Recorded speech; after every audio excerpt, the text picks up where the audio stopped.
bonsoir, content de vous retrouver dans votre émission Les Affaires de la Cité. Ce numéro 11 de l'AC a quelque chose de spécial.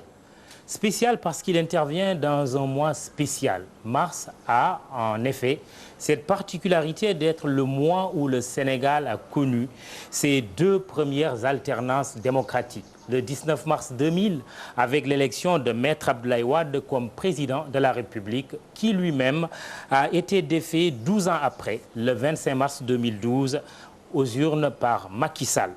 Le quatrième président du Sénégal boucle ainsi les deux premières années de son mandat, un mandat de 5 ans, puisqu'il a décidé de réduire de 2 ans le septennat pour lequel il avait été élu, pour se conformer ainsi à son engagement électoral. L'émission de ce soir nous offre donc l'occasion de dresser un bilan. Bilan d'étape, cela va sans dire, avec le porte-parole du gouvernement. Nous avons le plaisir de recevoir le ministre de la promotion de la bonne gouvernance chargé des relations avec les institutions.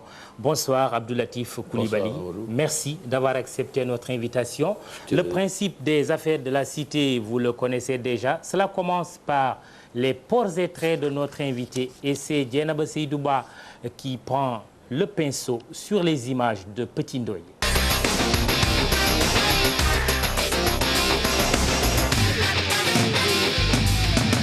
Sa démarche est nonchalante, son visage sérieux, son regard perçant. Abdou Latif Coulibaly a tout pour ressembler à un enquêteur. Beaucoup le comparent à Colombo pour la pertinence de ses analyses et la perfection de ses recherches. Journaliste d'investigation connu et reconnu, Abdou Latif Coulibaly, durant une vingtaine d'années, a eu à assumer de hautes fonctions administratives au sein du groupe Sud Communication. Une tâche qu'il a toujours bien managée, parce que Latif, nous dit-on, est un homme teigneux. Très entreprenant et qui ne rechigne pas à la tâche. Dès que vous avez une idée à matérialiser, il se mettait en première ligne pour ça. Ensuite obstiné dans ce qu'il fait. Et très patient également. Quelqu'un qui aime voir les choses évoluer, mais qui met à chaque fois la main à la pâte. En 2011, il annonce son intention d'être candidat à l'élection présidentielle de mars 2012. Il rallie finalement l'AFP, le parti de Moustapha Niasse. Après la victoire de Macky Sall, Abdou Latif Coulibaly est nommé ministre. En janvier 2013, il marque son entrée politique dans les rangs de l'APR et renonce à son métier, le journalisme. C'est même une marque d'honnêteté, parce qu'il aurait été surprenant qu'un homme comme lui qui fait la part des choses puisse mêler les deux activités. On ne peut pas être journaliste et être autre chose. On ne peut pas être journaliste et être dans l'appareil d'État. Et de ce point de vue-là, je crois qu'il est cohérent dans sa démarche et ça ne m'étonne pas de lui. Une cohérence qui n'est pas souvent bien interprétée par ses ex-confrères, qui le qualifient d'homme distant. Certains vont même jusqu'à souligner qu'Abdou Latif Coulibaly est devenu arrogant. Je n'ai pas encore vu de signe qui puisse permettre de dire qu'il est arrogant, bon, qu'il chérit aujourd'hui ce qu'il a détesté hier, non. Parce qu'il est facile aussi de faire des procès. Mais il faut tout de même avoir des arguments pour ça. Je ne vois pas dans sa pratique. Ce n'est pas par amitié. Parce que je conçois quand même qu'il puisse choisir un autre terrain qui est le terrain de la politique. S'il cherchait à mêler politique et journalisme, s'il cherchait à souffler le chaud et le froid, j'aurais compris. Maintenant, le jour où il va déroger au principe qu'il a toujours défendu, ok, là, en ce moment, on pourra dire, bon, il a dévié. Mais, jusqu'à preuve du contraire, il est dans les principes qu'il a toujours défendus, il est dans sa cohérence. Et c'est à ce niveau-là que j'apprécie. Latif Coulibaly est sans nul doute le journaliste qui a le plus marqué le régime d'Abdoulaye Wade. Son franc-parler et son courage intellectuel l'ont amené à publier des livres sur la gestion des libéraux. En 2003, par exemple, il sort Wade, un opposant au pouvoir, l'alternance piégée. Affaire Maître Sey, un meurtre sur commande, un livre paru en 2005. Latif s'intéresse à la LONASE et publie l'autorité Gendarmerie nationale sénégalaise, chronique d'un pillage organisé. Et parmi les autres ouvrages bien connus de Latif, on peut enfin citer Contes et mécontes de l'Anossi, un livre paru en 2005. Côté matrimonial, le ministre de la promotion de la bonne gouvernance, porte-parole du gouvernement, est pour le moment monogame et il est père de 3 enfants. Abdoulatif Coulibaly, bonsoir. Bonsoir. Vous êtes le porte-parole du gouvernement, ministre de la promotion de la bonne gouvernance, chargé des relations avec les institutions. Ce portrait de Diana Edouba vous a fait un peu sourire. Non, c'est pas que ça m'a fait sourire simplement, ça m'a fait penser naturellement à mon épouse quand il dit pour le moment. Je voudrais la rassurer tout de suite, j'espère que c'est pour toujours. Voilà. Alors, cette transition entre le fait d'être journaliste et d'être devenu ministre de la République n'est peut-être pas bien perçue par certains de vos compatriotes. Certains disent que Latif est devenu distant, voire arrogant. Que répondez-vous? Écoutez, les jugements de valeur, les uns et les autres peuvent porter de tels jugements, c'est leur liberté de le faire. Quant à moi, je m'en tiens à ce que je suis, ce que les gens qui me sont proches pensent que je suis. Le reste, les gens sont très libres de dire ce qu'ils pensent de moi, comme je dis d'ailleurs ce que je pense des autres. Par conséquent, je n'ai pas vraiment... J'aurais souhaité que tous disent que c'est le meilleur des hommes, c'est un homme merveilleux, c'est un journaliste. Voilà, mais c'est pas possible. Donc il y en a d'autres qui pensent que non, que je suis ça. Voilà, mais ça importe peu. L'essentiel, c'est que vous vivez par rapport à votre propre conscience et par rapport à ce que vous ressentez, ce que vous faites. C'est le plus important. Naturellement, il faut penser aux autres, mais pas toujours perdre son temps à dire ben, ce que les autres vont dire, vont penser, ça. Écoutez, voilà, la vie est ainsi faite. Alors, vous avez décidé de ne plus être journaliste, c'est ce que nous avons compris. Cette décision, vous l'avez prise comment? La mort dans l'âme, des regrets? Mais pourquoi regretter? Il y a un ouvrage qu'elle n'a pas montré, que j'ai rédigé en 2011 précisément, en novembre 2011, dans lequel j'annonçais d'ailleurs mon départ possible du journalisme.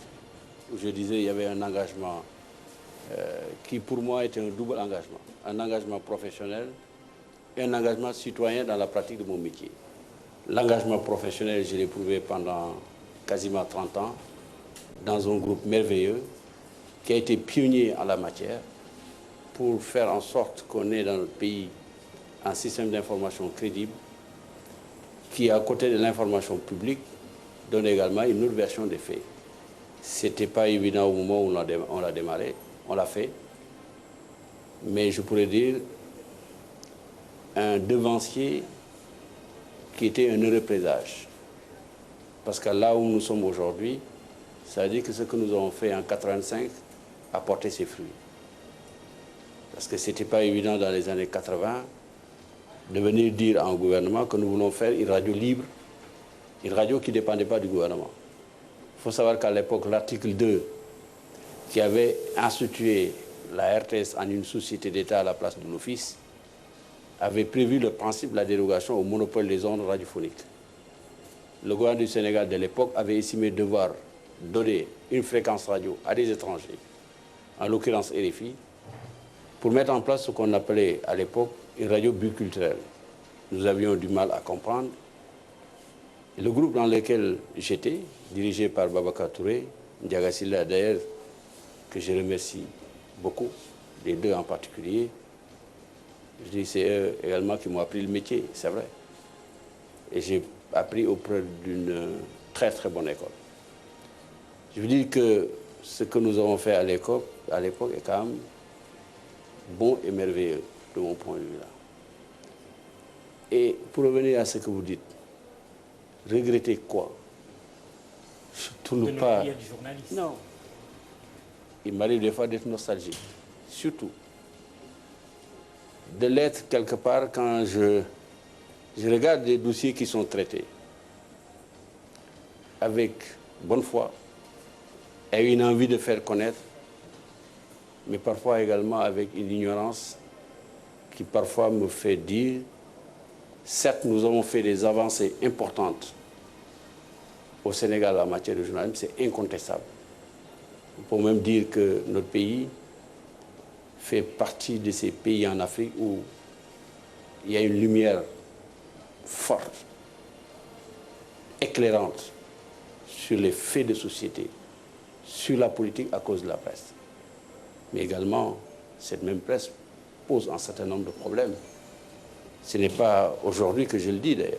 Je voudrais tout de suite préciser que ce n'est pas parce que je suis là où je suis que je le dis. J'ai publié un ouvrage en 2006, Une démocratie prise en otage par ses élites, où j'ai parlé de toutes les élites, mais également des élites médiatiques, sur à peu près 12 pages. Ce que j'ai dit aujourd'hui, je l'ai pensé alors que j'étais dans le métier. Ceux qui ne me croient pas peuvent regarder le livre qui a été exhibé à l'écran tout à l'heure d'ailleurs. Par conséquent, j'ai fait des choses que j'ai faites dans le passé. Je ne crois pas avoir été le pire des journalistes de mon pays, ni également le meilleur. Mais je crois avoir fait mon travail correctement et honnêtement. Je crois également avoir servi mon pays, de ce point de vue-là, comme vous d'ailleurs. Permettez de dire quand même que vous avez été mon étudiant vous-même. C'est vrai. Donc, l'excellent journaliste que vous êtes aujourd'hui, je suis fier de dire que j'ai participé d'une manière ou d'une autre à sa formation. Alors, il y avait tant d'autres d'ailleurs. Abdou Latif, je n'ai rien à regretter puisque vous êtes là.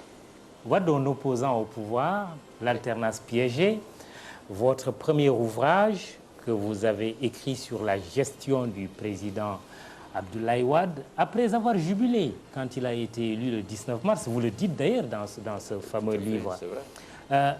Aujourd'hui, le 25 mars, c'était le jour de l'élection du président Macky Sall, c'était le 25 mars 2012. Tout à fait. Le journaliste a-t-il envie de reprendre sa plume dans le sens d'écrire un autre livre qui s'appellerait « Sall au pouvoir, l'alternance piégée » ? La réponse est non, naturellement. Et pourquoi? D'abord, je voudrais faire une précision. Wade en opposant au pouvoir est mon deuxième ouvrage. Les gens ne le disent pas souvent, mais c'était mon deuxième essai politique au Sénégal.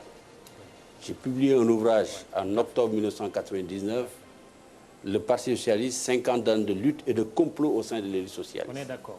Voilà.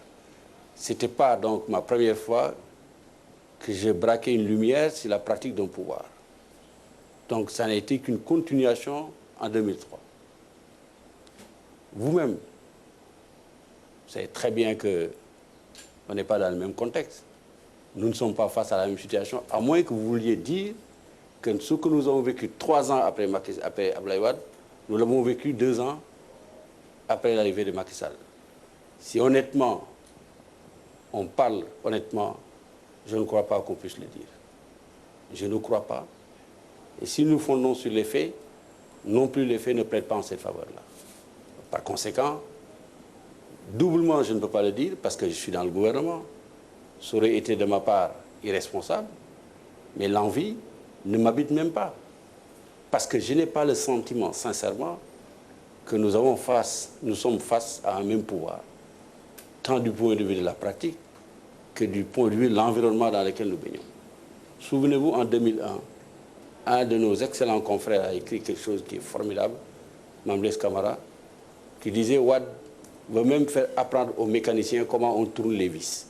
Je ne crois pas que Macky Sall soit dans cette même dynamique-là. Soyons quand même juste avec les gens.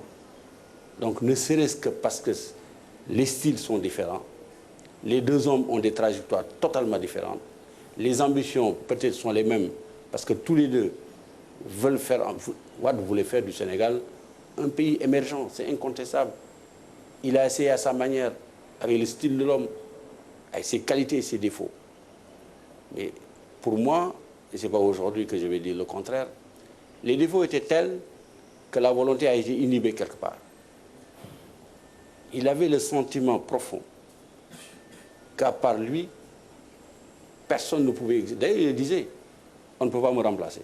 C'est quand même extraordinaire. Je ne crois pas un instant que Macky Sall puisse penser cela. Si tel était le cas, il n'aurait pas volontairement décidé de dire j'ai un mandat de 7 ans, mais je vais passer 5 ans à la tête de l'État. Vous savez, 2 ans, c'est 24 mois, c'est important. Même 2 jours de pouvoir, en général, tous les chefs d'État africains le savent profondément. Même 2 ans, 1 an, 2 jours de pouvoir.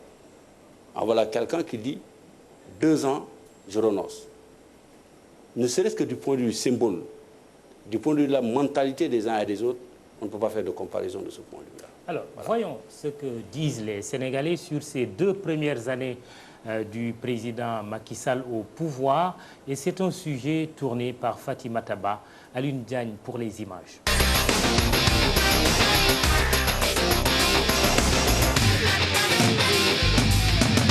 2 ans après l'accession du président Macky Sall à la magistrature suprême, les Sénégalais tirent un bilan du régime de la deuxième alternance. Pour certains, le chef de l'État est sur la bonne voie. Bon, en tant que jeune Sénégalais et ayant un suivi direct sur l'actualité, je pense que le président Macky Sall est en train de faire le tout pour essayer de développer le pays à travers différents projets. 2 ans, c'est un peu court et on ne peut pas retenir comme quoi. D'ici 3 ans, 4e année, on va évaluer. Oui, les années passent, mais on l'attend. Satisfaisant, oui. Sur le plan de l'impunité, parce que du régime de temps de l'Aïban, il y a beaucoup d'impunité. Maintenant, je sais qu'il y a la justice, parce qu'un pays, pour que ça marche, il faut qu'il y ait une justice équitable. Il a diminué le coût de la location, et puis j'en suis sûr que le coût de la vie, la nourriture aussi va diminuer ça. D'autres, encore sceptiques, tirent sur le président et son gouvernement.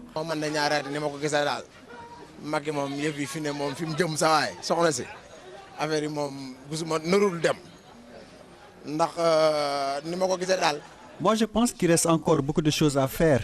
J'avais voté pour le président Macky Sall en 2012, mais sérieusement, je le regrette. Parce que ce qui me fait le plus mal, c'est le fait qu'on ait libéré Barthélémy Diaz, qui était emprisonné pour meurtre. C'est pas juste. Il devrait être jugé. Karim est en prison et jusqu'à présent, ils n'ont pas de preuves. C'est pas normal.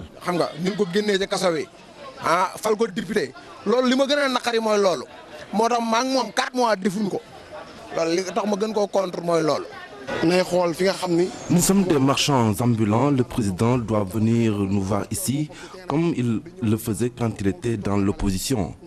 Il ne faut pas qu'il reste dans son palais, sinon aux prochaines élections, on ne sera pas attendre avec lui. Pour les Sénégalais rencontrés, les priorités sont dans l'agriculture et l'éducation. Ils invitent le chef de l'État à s'y consacrer. Le président doit sérieusement se pencher sur le secteur informel. Tout le monde n'a pas la chance d'être dans les bureaux. Et moi, je pense que seule l'agriculture peut régler les problèmes de l'emploi au Sénégal. Ce qui nous permettra également de vivre convenablement, car nous sommes dans un pays pauvre. Si j'étais un conseiller de Macky Sall, je lui demanderais d'investir un peu plus dans l'agriculture. C'est un secteur dont nous pouvons miser pour aboutir à l'émergence du pays, comme il est en train de le dire, à travers son plan le Sénégal émergent. Miser sur l'emploi des jeunes, essayer de créer un peu des emplois pour les jeunes. C'est ainsi qu'il pourra participer au développement du pays. Les projets du président Macky Sall sont à encourager de l'avis de certains Sénégalais en attendant leur concrétisation. Alors, Abdoulatif Coulibaly, ici, nous avons bien suivi ces Sénégalais qui ont réagi. Certains estiment qu'il y a eu des actes qui ont été posés, des actes positifs, d'autres qui estiment qu'il y a encore beaucoup à faire. Si vous aviez à emprunter une image pour qualifier le bilan de ces 2 premières années du président Macky Sall, est-ce que vous auriez utilisé l'image du verre à moitié plein ou à moitié vide? Écoutez, je vous laisse la formule. Personnellement, je n'aurais pas utilisé la formule. Je dirais simplement, nous avons engagé un travail qui est très sérieux. Il est prématuré pour moi de dresser un bilan. Par contre, il y a de ce point de vue-là des ruptures assez significatives qui pourraient nous permettre d'atteindre les objectifs que nous nous sommes fixés. Parce que vous savez, juger un pouvoir d'État 2 ans après, de façon globale, ce n'est pas très facile. Mais par contre, on peut voir de façon sectorielle qu'est-ce qui a été concrètement fait et où était la situation au moment où le président Macky Sall prenait le pouvoir. Ça, c'est important. Le jugement professionnel n'a rien à voir avec un jugement citoyen non informé. Parce que ce jugement-là, je respecte beaucoup les citoyens, je les respecte, ils ont leur opinion à dire, mais ils s'expriment toujours en fonction de la situation qu'ils vivent. Et c'est normal. Quand vous avez effectivement des difficultés à joindre les deux bouts, on vous demande le bilan de Macky Sall, vous avez toujours tendance à dire, évidemment, le bilan, c'est ci et cela. Mais faisons un jugement professionnel à partir des faits. Et là, ça pourrait être intéressant. On pourrait comprendre beaucoup plus et beaucoup mieux. Mais ils ont raison, parce que d'une certaine manière, ils vivent une situation qui n'est pas facile. Et que Macky Sall n'avait pas promis de régler cette situation-là en 2 ans. Voilà les limites d'un jugement global par rapport à la situation. Vous êtes un peu plus prudent que la primature, par exemple, qui a publié un texte, bilan d'étape, ça a été dit, c'est fait. Oui, mais ça n'enlève en rien du tout ce que je suis en train de dire. La primature a donné des informations relativement à des réalisations qui ont été faites. Si vous faites une sommation globale de ces réalisations, le bilan n'est pas très très bon, comme on dirait excellent, mais il est parfaitement explicable et se tient et s'explique parfaitement dans le contexte actuel. C'est ça que je suis en train de dire. Et on est dans la même appréciation. La primature, même le bilan qu'il a fait, va pas vous dire tout est bon, tout est OK. Non. Nous avons fait des efforts réels dans ce secteur-là. Nous avons avancé. Là, nous avons marqué des points. Là, ça a été moins évident, c'est clair. C'est un document qui a été discuté au sein du gouvernement ou bien... Tous les documents qui sont publiés par la primature, sachez que c'est fait par l'ensemble des ministres et c'est toujours présenté en Conseil des ministres, naturellement. Vous endossez en tant que porte-parole du gouvernement. Mais heureusement que je l'endosse, sinon demain je quitte mon poste, sûrement. Les questions du Vous ne voulez pas vous faire partir, non? Voilà. Les questions du public. Pour le moment, vous êtes l'invité des affaires de la cité. Public, oui, Lamine Dianté, Cheikh Diop, le micro, baladeur là. Lamine Dianté, je suis le secrétaire général du SAEMS-QSEMS et par ailleurs coordinateur national du grand cadre des syndicats de l'enseignement. Bonjour Monsieur le ministre, c'est un grand plaisir pour nous de vous rencontrer en tant que porte-parole du gouvernement, mais également en tant que chargé de la promotion de la bonne gouvernance au Sénégal. Nous voulions vous inviter à convaincre les Sénégalais que l'éducation est une priorité pour le gouvernement du président Macky Sall. C'est une polémique qui s'est installée. Il y a des arguments qui ne militent pas en faveur de la thèse selon laquelle c'est une priorité pour le gouvernement du Sénégal, en ce sens que si on interroge un peu les conditions d'apprentissage de nos élèves, de nos apprenants de façon générale, les élèves et les étudiants, si on prend le cas de l'éducation, de l'élémentaire au moins secondaire, c'est des abris provisoires à l'appel, même si on a entendu le président à Ziguinchor dire que c'est maintenant son cheval de bataille d'éradiquer les abris provisoires. Les effectifs sont pléthoriques dans nos salles de classe, pratiquement à tous les niveaux, hein, même au niveau de l'université. Il y a des réductions horaires dans nos emplois du temps. Au même moment, il y a également une insuffisance criarde de personnel enseignant, malgré un communiqué du Conseil des ministres du mois de janvier qui dit les engagements du président de la République à aller vers le recrutement des sortants des institutions de formation comme la FACEF et autres. Nous nous rendons compte qu'aujourd'hui, la situation, les conditions dans lesquelles les enseignants travaillent et dans lesquelles nos apprenants sont placés, ce sont des conditions extrêmement difficiles. Ajoutez à cela un appel à candidature pour le recrutement de personnel suffisant est resté sans suite. Et nous n'avons pas compris pourquoi une commission a été installée au niveau du ministère de la fonction publique et chargée du recrutement des enseignants.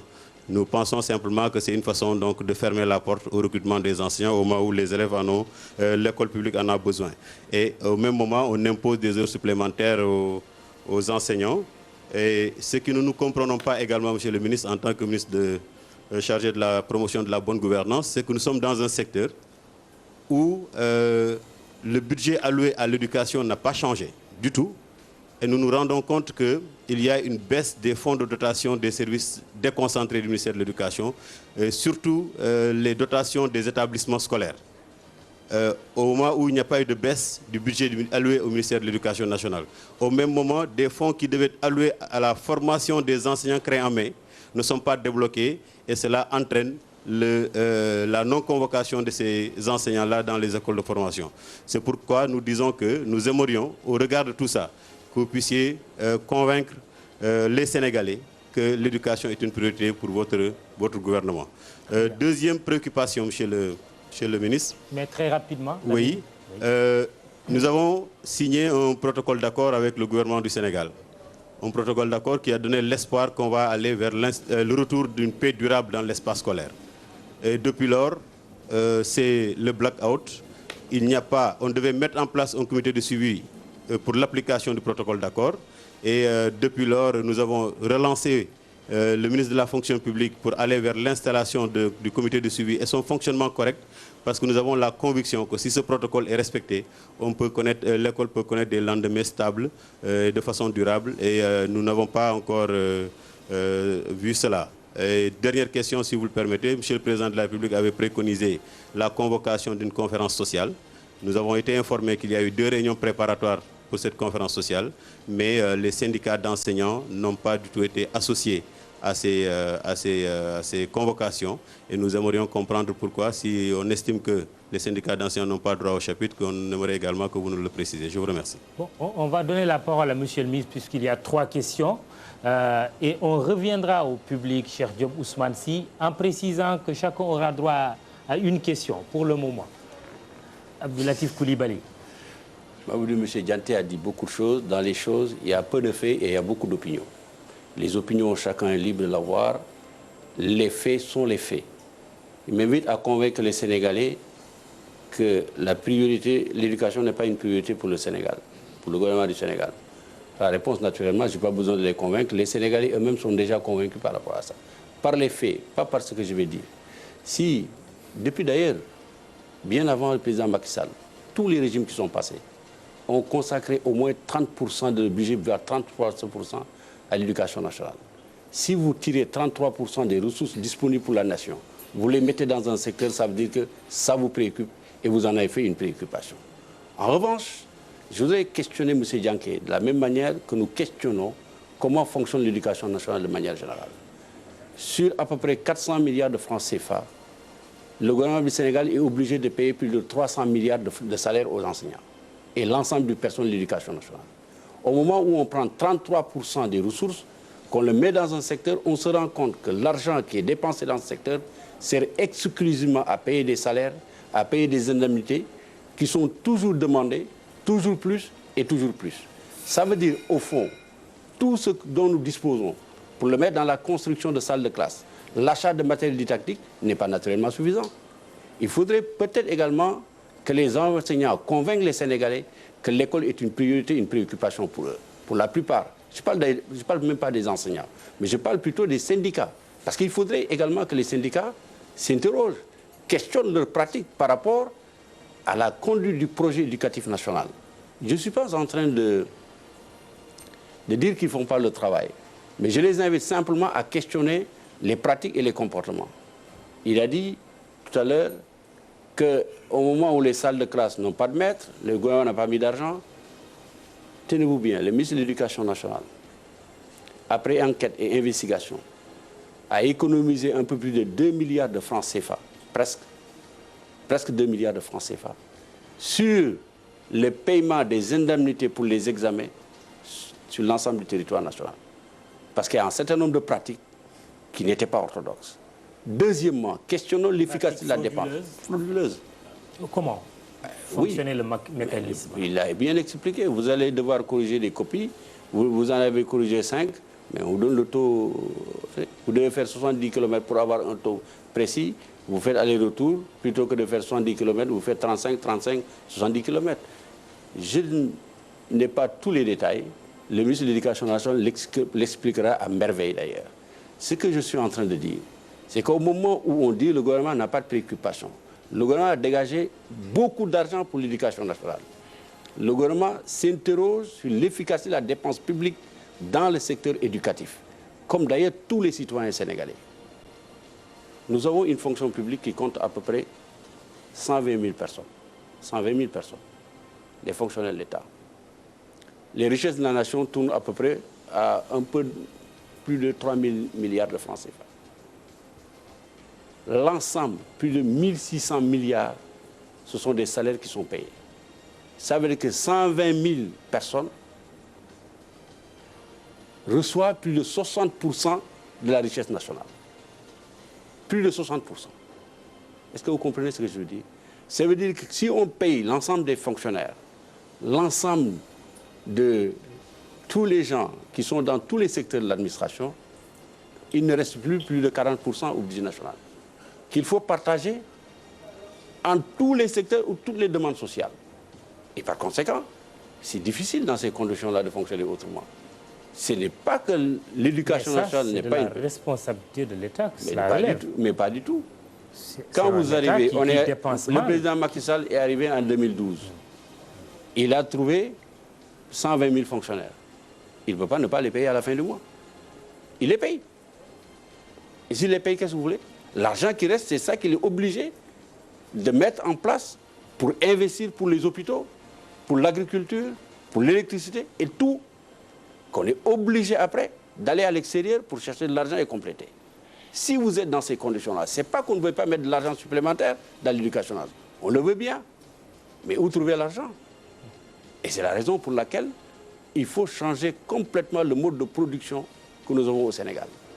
Et si on le change, et c'est ça l'ambition du PSE, on n'y est pas encore, on y sera, j'espère. Mais tant que nous sommes dans le système actuel, il est difficile de faire beaucoup plus que ce que nous faisons aujourd'hui. Deuxième question, pourquoi la commission a été instituée au ministère de la fonction publique? C'est pour rationaliser. L'engagement de l'État, c'est pour rationaliser la dépense publique. L'éducation nationale est le seul ministère au Sénégal qui avait une autonomie en matière de recrutement. Autonomie, pratiquement une indépendance. Mais l'éducation nationale, si importante soit-elle plutôt, n'est pas un secteur détaché de l'administration de manière générale. Le pouvoir de recrutement d'un fonctionnaire appartient à la fonction publique. Ça s'est toujours passé comme ça. On l'a déréglé au cours des années passées. Il faut revenir à l'orthodoxie. C'est ce qu'on a fait. Et quand on revient à l'orthodoxie, on rationalise. En rationalisant, on rend plus efficace la dépense publique. Voilà l'objectif qui est attaché à ça. Oui. Ça, il faut le comprendre, il faut le dire au Sénégal. Il y a un détail sur lequel vous avez insisté. Pourquoi le protocole n'a pas été respecté? Je ne peux pas vous le dire aujourd'hui. Ce que je sais, c'est que le gouvernement du Sénégal favorise le dialogue social, la négociation avec les syndicats. Mais évidemment, nous sommes également tributaires de l'ensemble des accords qui ont été signés avant que le gouvernement actuel ne soit en place. Et ça, des négociations ont été faites, des points d'accord ont été acceptés, où il y a une étude qui a été conduite avec l'accord des syndicats pour savoir quelle est la soutenabilité de l'ensemble des salaires des corps tels qu'ils sont organisés au Sénégal. Et c'est à la suite de cette étude qu'il faudra de nouveau avoir d'autres négociations pour savoir si les revendications qui sont posées sont réalistes ou ne sont pas réalistes. Parce qu'il ne sert à rien de signer des accords qui ne seront pas appliqués, parce que simplement l'État n'est pas en mesure de les appliquer, parce qu'il ne dispose pas de trésorerie pour financer ces accords-là. Voilà la réalité. Nous aurions pu procéder comme les autres faisaient avant. C'est-à-dire on signe, mais vous-même, M. Dianté, vous dites les accords qui n'ont pas été appliqués. Ce n'est pas le président Macky Sall qui les a signés, ni son gouvernement. Ça a été signé par d'autres gouvernements. Et nous sommes, puisque c'est la continuité de l'État, tenus par ces accords-là. Mais, naturellement, tenus par ces accords-là, mais il faut qu'on étudie les conditions dans lesquelles le budget national supportera ces accords-là. Si on ne veut pas revenir encore dans 2 ans et dire « vous n'avez pas respecté votre accord ». Voilà pour l'instant ce que je peux dire. La conférence sociale... c'est convoqué d'ailleurs. À laquelle vous n'avez pas été convié du tout. Oui, mais la conférence sociale... Non, ce n'est pas la conférence sociale, c'est la concertation sur l'éducation nationale. C'est ça? La conférence nationale. C'est le dialogue social.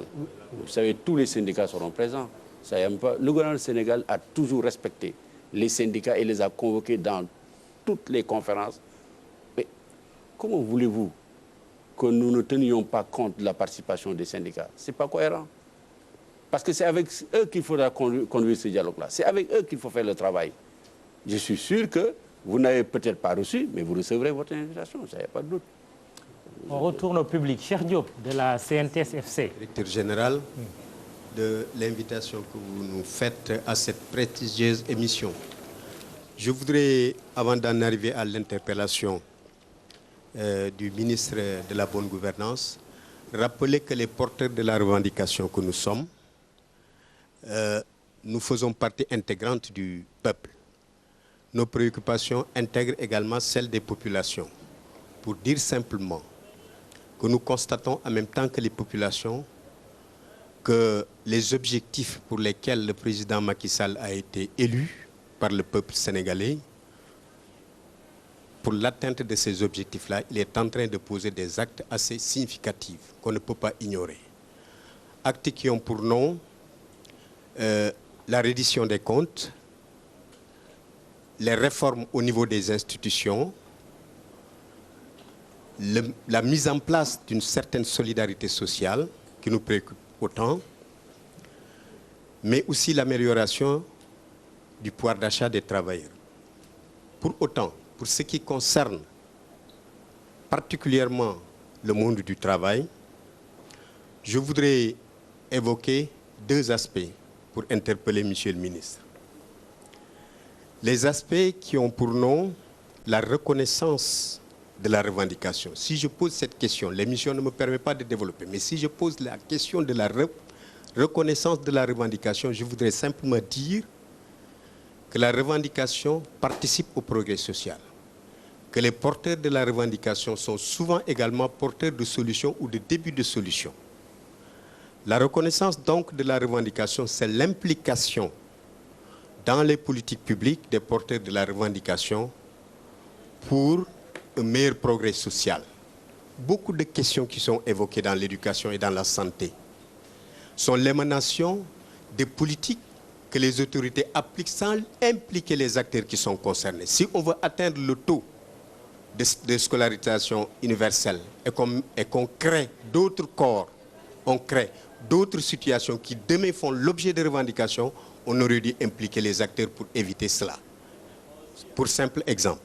Je voudrais également, en parlant de la reconnaissance de la revendication, me rappeler d'une intervention du président Macky Sall. Heureusement, son comportement dans le PSE nous tranquillise de ce point de vue-là quand il dit que les travailleurs ne représentent pas plus de 400 000, 500 000 travailleurs, donc les revendications aussi, ils doivent savoir que le partage des ressources doivent... c'est vrai. Mais aussi, de ce comportement, nous avons l'impression qu'il y a manque de reconnaissance de la revendication. Compte tenu de ce que je viens de dire, heureusement qu'il est dans le PSE, dans le processus, il a pleinement impliqué les travailleurs. Je voudrais donc, Monsieur le ministre, dans les réformes qui sont en train d'être entamées, la révision des révisions institutionnelles, le regroupement des agences, la reddition des comptes, la suppression de certaines agences, je voudrais que dans ces réformes-là, qu'on pense un peu aux travailleurs qui sont dans ces agences, parce que ces réformes-là ne peuvent pas se faire sur le dos du travail. Donc, le redéploiement du personnel de ces agences doit être pris en compte dans ces politiques que nous soutenons. Nous soutenons la politique de la reddition des comptes et des réformes institutionnelles qui sont en train d'être faites. Nous le soutenons entièrement, mais nous voulons que ça prenne en compte les populations. Nous voulons également que dans ces réformes-là, pour accompagner le PSE, que le dialogue social aussi soit pris en compte dans ces réformes. C'est vrai, vous avez évoqué tout à l'heure la conférence sociale. Cette conférence sociale, nous en attendons beaucoup. Le Haut Conseil du dialogue social également, nous en attendons beaucoup. Nous évoquons la réforme du dialogue social parce que le dialogue social aujourd'hui est perverti. Un dialogue social où le protocole d'accord qui est censé résoudre le conflit du travail en soit la cause, ce dialogue social-là est perverti. Nous voulons des réformes qui apportent un dialogue social producteur, un dialogue social porteur de progrès. C'est pourquoi nous voulons que cette conférence sociale-là renverse totalement les tendances de ce dialogue social. Nous voulons également, nous approuvons autant Très bien. Terminé quand même. Nous approuvons autant les audits au niveau de la fonction publique, mais nous voulons quand même que ces audits-là ne créent pas de désagréments à des innocents travailleurs. Voilà, Monsieur le ministre, les questions sur lesquelles, pour la conférence sociale, je voudrais également dire que la conférence sociale intègre les organisations faîtières. Les centrales les plus représentatives sont effectivement membres de cette coalition. Nous allons très certainement, dans cette conférence sociale-là, prendre en charge la préoccupation de tous les travailleurs et de l'état du dialogue social actuel. Merci. Merci, cher Diop. Ousmane Sy Ndiaye, prenez le micro, on enchaîne avec vous. Oui. Bonsoir, Monsieur le ministre. Bonsoir. Ousmane Singaye, je suis le secrétaire permanent de l'UNACOIS. Le reportage dont je salue fortement la qualité, qui vient d'être diffusé tout à l'heure, fait référence, entre autres, au secteur informel. Alors, je saisis l'occasion, puisque votre cœur de métier au sein du gouvernement est la promotion de la bonne gouvernance. Ce secteur informel, par nature et par définition, est un système de gouvernance par défaut. Nous voilà 2 ans que le gouvernement est mis en place, toujours pas d'offre précise. Alors je voudrais vous demander, est-ce que dans vos projections à moyen terme, le gouvernement a une offre de gouvernance ou une réponse crédible, susceptible justement d'accompagner la migration du secteur informel vers les circuits officiels de production de richesse? Merci. Alors j'ai une autre question qui a trait au PSE, je la pose maintenant ou j'attends que vous évoquiez la question. Alors ma question qui est relative à la mise en œuvre du plan Sénégal émergent est consécutive à la performance ou à la productivité qui est attendue, notamment des administrations publiques. Certaines d'entre elles sont déjà sous contrainte de performance, c'est une minorité, d'autres non. Alors, dans cette dynamique, quelles sont les prévisions du gouvernement, justement, pour organiser la productivité des administrations publiques, pour que l'environnement de mise en œuvre du PSE réponde, justement, à ces exigences de résultats? Merci. Très bien. On va permettre à l'invité de répondre avant de revenir au public. Oui. Monsieur le ministre Cheikh Diop. Oui, j'ai écouté qui pose la problématique de la revendication, comme si votre gouvernement n'intégrait pas suffisamment la revendication comme facteur de progrès social. Mais c'est tout à fait étonnant que les syndicalistes puissent poser le principe même de la reconnaissance de la revendication, à moins qu'on ait une conception différente de ce qu'est la revendication. Un gouvernement qui passe plusieurs heures à discuter avec les syndicats, à signer des accords, on ne peut pas lui faire le reproche de ne pas reconnaître la revendication. Elle est même substantielle. Un gouvernement qui met en place une conférence nationale sociale, au Conseil pour le dialogue national, on ne peut pas, dans le principe, faire le reproche au gouvernement de ne pas reconnaître la revendication sociale. Mais moi, je voudrais aller au-delà de ça. Je pense que ce qui est en cause chez nous, c'est la signification des syndicats dans la société sénégalaise. Quelle est la place, le rôle et la finalité des syndicats? Cette question mérite d'être posée fondamentalement.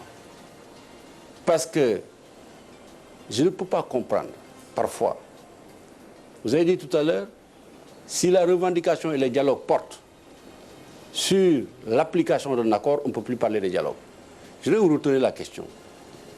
Que diriez-vous si le dialogue porte sur la question de savoir il faut retirer les salaires ou il ne faut pas retirer les salaires?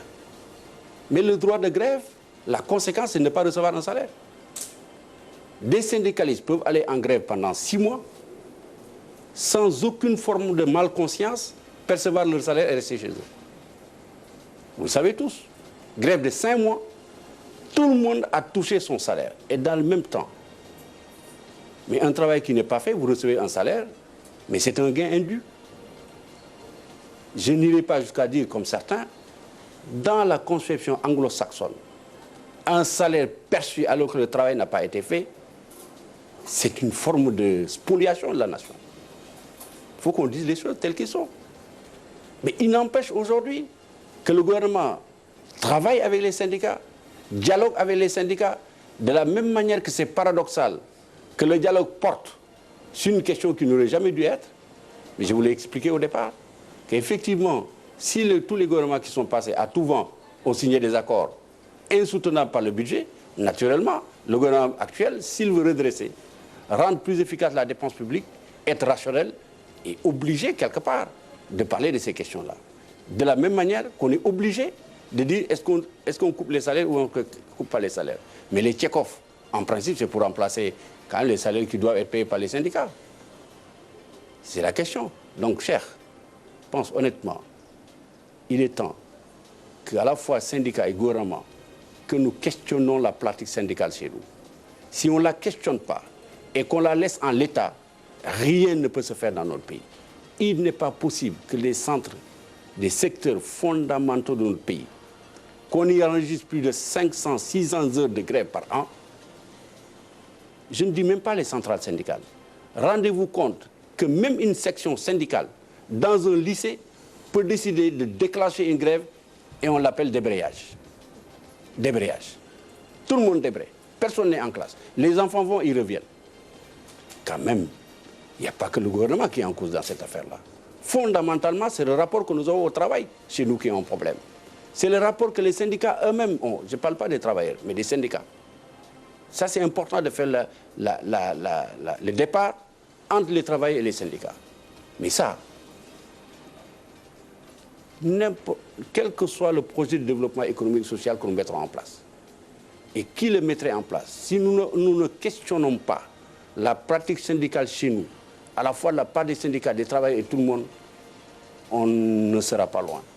Parce que la plupart du temps, les syndicats exigent qu'on leur paye des richesses qui ne sont pas produites. Il faut les produire pour qu'on les paye. Et ça me permet d'ailleurs de... Il y a d'autres questions? Non, mais, très rapidement. Non, mais il n'y a pas de question, cher. Il a fait un constat, il a donné une opinion par rapport à un certain nombre de choses.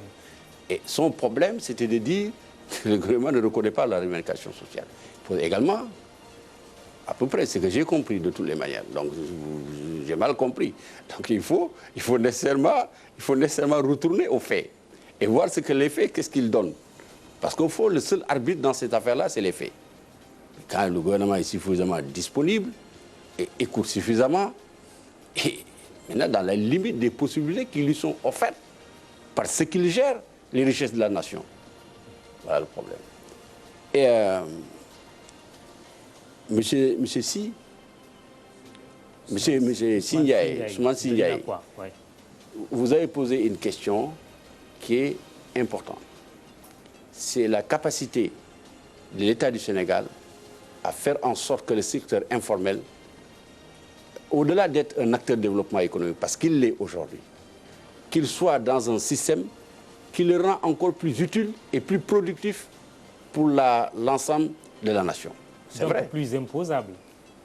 Mais naturellement plus imposant. Parce qu'intégrer les circuits, regardez la pyramide. Ça veut dire aussi payer les impôts et toutes les charges qui incombent à n'importe quelle entreprise. Oui, mais vous savez, c'est ça qui est le problème.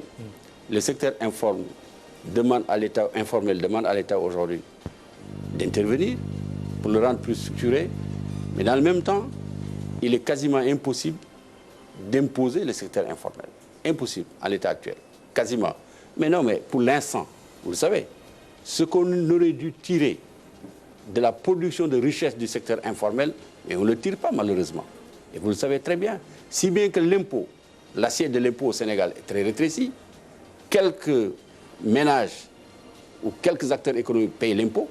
Pour tous les gens qui ne le payent pas, c'est un problème. Vous avez raison. Mais regardez la pyramide de base qui est la composante essentielle du PSE.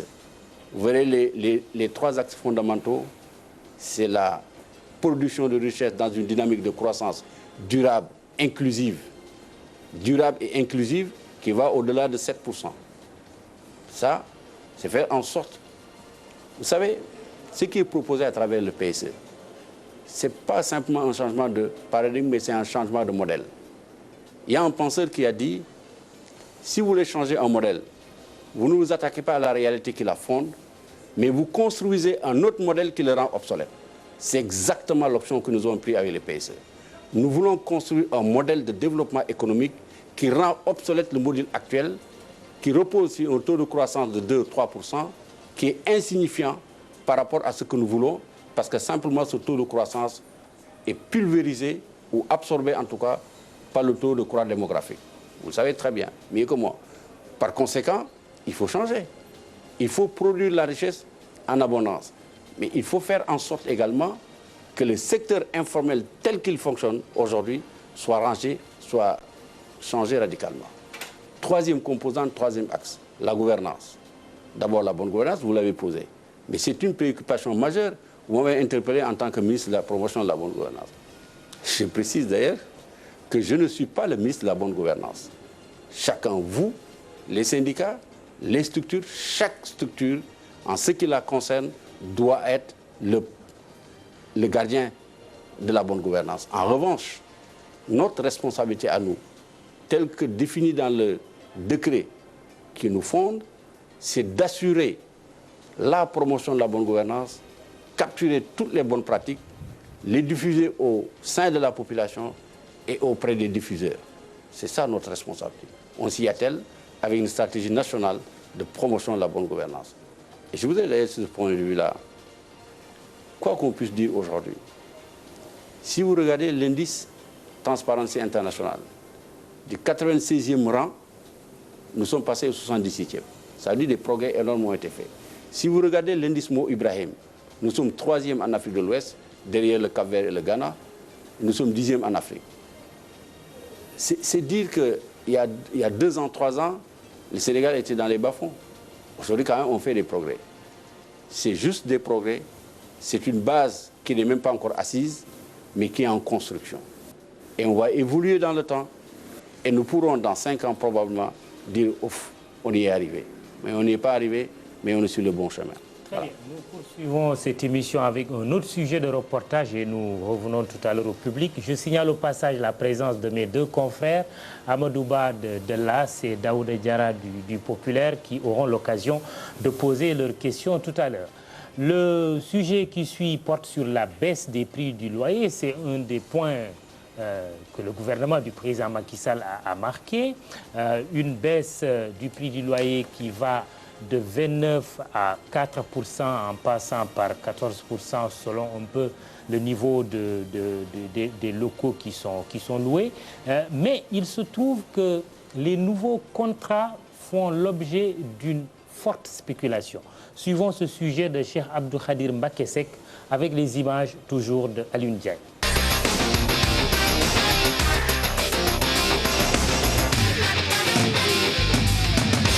Deux mois après l'adoption de la loi relative à la baisse du loyer, les locataires applaudissent. Certains ont trouvé des consensus avec leurs bailleurs. C'est le cas de Cheikh Diop, ingénieur de formation. Ici, au début, je payais 140 000, donc maintenant, je suis à 99 400. On n'a pas eu le problème parce que les gens de l'agence ont voulu me voir, donc ils m'ont proposé directement l'application des 29%, et donc je suis à 99 400. Mais entre-temps, donc le bailleur m'a appelé depuis les États-Unis pour me parler d'un problème de 10 000 francs. Donc parce qu'avec normalement les 99 400, à peu près 100 000, ça lui arrange pas. Et entre-temps, bon, j'ai augmenté 10 000 francs. Face à l'enthousiasme des locataires, les agents immobiliers émettent des réserves. Ils sont obligés d'appliquer la baisse. Nous appliquons la loi. Les propriétaires sont réticents, mais nous les obligeons à appliquer la loi. Mais le problème, c'est que ça arrange les baux qui sont en cours. Mais pour les nouveaux contrats, les locations sont parties à la hausse. Avec le boom démographique de ces dernières années, ce secteur risque de connaître des spéculations. Le revers de la loi, c'est une flambée des prix sur les nouveaux contrats. Quand c'est vide, les gens essayent de s'arranger à ce que si un appartement est loué à 150 000 et quand vous enlevez les 14%, vous vous retrouvez à 129 000. Maintenant, au lieu de 150 000, ils vont te dire 180 000 ou 200 000. Malgré la promulgation de la loi, il y a toujours des réticences, raison pour laquelle un numéro vert est disponible pour d'éventuels problèmes. Monsieur le ministre, une loi sur la baisse des loyers qui a été votée au mois de janvier. Quelles sont les remontées que le gouvernement a aujourd'hui sur le niveau d'application de cette loi? C'est un très bon niveau d'application de cette loi. Au niveau des baux qui existent actuellement, il faut également partir du principe, quand une loi est votée, il y a une part du gouvernement, mais il y a une part du citoyen lui-même. Nous avons prévu des mécanismes qui permettent au citoyen qui n'est pas content du comportement de son logeur de saisir une instance qui lui permet de régler le litige. Le gouvernement ne pourra pas venir dans chaque case, dans chaque appartement, dire aux citoyens la procédure qu'il faut passer pour réduire les baux. C'est toute loi nouvelle, surtout une loi de cette nature-là, pose quelque part des problèmes. Le gouvernement le reconnaît. C'est la raison pour laquelle il y a un accompagnement dans l'application de la loi. Par contre, il y a une deuxième dimension qui est posée dans le reportage, qui me paraît la dimension la plus importante peut-être aujourd'hui. Le fait qu'il y ait une flambée des prix au niveau des nouveaux logements qui existent. Ça aussi, il y a des mécanismes qui sont prévus dans le cadre de la loi. Mais malheureusement, que les citoyens n'utilisent pas toujours la surface corrigée, imposée et négociée sur cette base-là. Maintenant, on vous refuse un loyer ou on ne le refuse pas. Mais si les gens se rendent compte... Aujourd'hui, vous êtes au courant de ça. Oui, qu'est-ce mais... que vous entendez faire au niveau du gouvernement? Je ne peux pas vous dire qu'est-ce que le gouvernement va faire aujourd'hui. Par contre, je peux vous répondre de manière générale. Tout ce qui est de nature à contrecarrer l'aisance des Sénégalais, surtout après le vote d'une loi, le gouvernement a la responsabilité de voir qu'est-ce qui est possible de faire pour corriger la situation. Je viens moi-même d'apprendre ces nouvelles, ce serait prétentieux de ma part de vous dire voilà ce que le gouvernement a fait. Mais de façon générale, le gouvernement a la responsabilité de s'occuper de tous les problèmes qui gênent l'existence et la vie des Sénégalais. Et ce problème-là, s'il est avéré, encore faudrait-il qu'il y ait une mesure qui nous permette de dire effectivement, voilà l'incident de la loi sur l'augmentation des prix du loyer, les nouveaux loyers. Parce que dit comme tel, on a tendance à généraliser probablement un cas particulier. Encore faudrait-il qu'il y ait une étude conséquente qui permette de déduire la conclusion à laquelle le journaliste a abouti dans son reportage. Parce que ça aussi, on émet trop vite des opinions sans pour autant que ces opinions soient fondées sur des faits. Je demande à avoir une étude conséquente qui établit de façon formelle ce constat qui a été fait. Tel n'est pas le cas aujourd'hui. Donc soyons prudents, n'allons pas trop vite en besogne. Regardez l'évolution de la situation. Naturellement, comme toute législation nouvelle, ça pose un problème d'application du point de l'environnement, d'abord de la maison. Mais il n'y a pas que cette loi-là. Il y a d'autres lois également. Sur une piste en tout cas. Nous retournons au public. Une question là, à l'extrême droite. Et puis Eliman Sall peut se préparer au nom de l'association des locataires. Je m'appelle Frédéric Philippe Diouf. Oui, M. Diouf. Je suis membre de la RADO. Je suis chargé de l'éducation, la formation et la recherche. Merci M. Kat, bonsoir M. le ministre. Bonsoir. D'abord, je me réjouis de l'organisation d'une telle tribune parce que je crois que cela participe de la construction de la citoyenneté. Dans une démocratie, je crois qu'il est essentiel que les citoyens puissent échanger et je crois que cette tribune nous en donne l'occasion. Et permettez-moi de vous féliciter pour cela.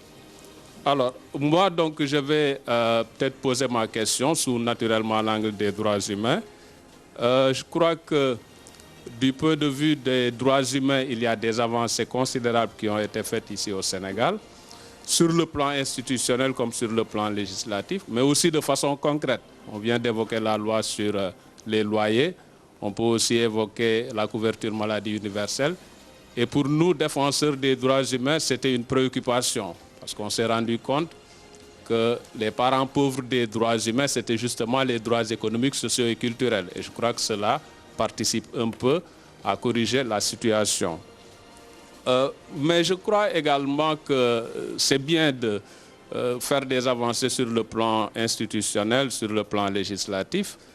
Mais les structures qui sont des structures d'accompagnement, qui sont des structures d'appui, elles-mêmes les institutions, je crois qu'il est essentiel de les renforcer en moyens financiers, en moyens matériels, en moyens humains, et renforcer également leur indépendance pour que ces structures et ces institutions puissent faire correctement leur boulot et, excusez-moi, puissent faire leur travail et en toute indépendance. Et c'est pourquoi d'ailleurs, en même temps que nous nous réjouissons du fait qu'il y a des mesures qui sont prises pour soulager les Sénégalais qui vivent dans des difficultés, en même temps nous ne comprenons pas pourquoi l'État n'a pas ratifié le protocole facultatif au pacte international relatif aux droits économiques, sociaux et culturels, qui rend justement les droits économiques, sociaux et culturels justiciables au même titre que les droits civils et politiques.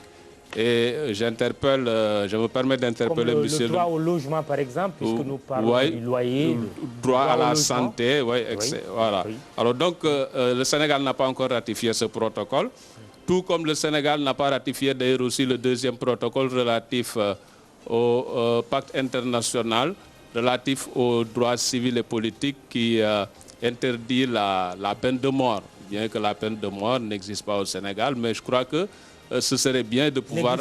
N'existe plus. Ce serait bien de pouvoir ratifier cela. Et monsieur le ministre de la Bonne Gouvernance, je crois que nous vous avions déjà interpellé aussi par rapport à cette charte, puisque nous sommes en train, au niveau panafricain, c'est une coalition panafricaine qui s'appelle SOTU, de dérouler un programme pour la ratification, l'harmonisation et la mise en œuvre d'instruments juridiques régionaux relatifs à la gouvernance, aux droits humains, à la démocratie. Et le Sénégal, qui est cité comme exemple dans la sous-région, qui a justement un ministère de la bonne gouvernance, n'a pas encore ratifié cet instrument. Et donc, nous interpellons l'État à travers Monsieur le ministre de la bonne gouvernance pour que véritablement l'État puisse ratifier cet instrument. Très bien. C'est la soirée des ratifications. Iliman Sall de l'Association des locataires du Sénégal. Voilà. Merci, Monsieur le Directeur Général, Mamadou Ibra. Bonsoir, Monsieur le Ministre. Je vous remercie pour l'invitation que vous faites à l'Association pour la défense des locataires du Sénégal. Monsieur le Ministre, nous vous félicitons, après avoir remercié et félicité le Président de la République, d'avoir quand même bien voulu signer ce décret-là portant baisse des prix du loyer.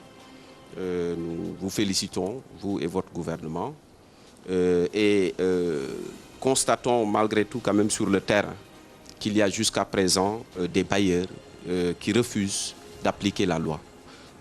Évidemment, pas plus tard que ce matin, nous avons reçu des plaintes de locataires qui venaient de la police pour cause de refus d'application de la baisse du loyer par le bailleur. Vous avez aussi parlé des nouveaux contrats. Les nouveaux contrats, souvent, doivent être accompagnés de l'application des surfaces corrigées. Normalement, le bailleur, quand il fait un nouveau contrat, doit joindre l'application, doit faire le décompte avec le locataire